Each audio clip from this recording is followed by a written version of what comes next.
আইনি জটিলতায় পড়েছেন বলিউড কিং শাহরুখ খানের মেয়ে সুহানা খান। বর্তমানে সুহানা তার পরবর্তী সিনেমা কিং এর কাজে নিয়ে ব্যস্ত সময় পার করছেন। এর মধ্যেই মুম্বাইয়ের আলিবাগে একটি জমি কেনা নিয়ে সমস্যায় পড়েছেন তিনি। ভারতীয় গণমাধ্যমের প্রতিবেদনে বলা হয়, মুম্বাইয়ের আলিবাগে 12,91,00,000 রুপিতে একটি জমি কিনেছেন সুহানা। কোনটা সত্যি তা নিয়ে সংশয় তৈরি হয়েছে। 77,46,00,000 রুপি দিয়ে ইতিমধ্যে জমির স্ট্যাম্প ডিউটি করেছেন সুহানা। এই জমি কেনার সময় নথিপত্রে সুহানাকে নাকি একজন কৃষক হিসেবে দেখানো হয়েছে। জমির মালিকানা নিয়ে ইতিমধ্যে তদন্ত শুরু হয়েছে। খুব শীঘ্রই এই সংক্রান্ত একটি রিপোর্ট পেশ করা হবে।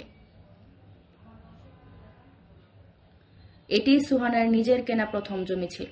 এই জমি কেনার সময় 1 বছরের মধ্যে আলিবাগে আরও একটি বাড়ি কিনেছেন সুহানা। সেই বাড়ির দাম 10 কোটি টাকা।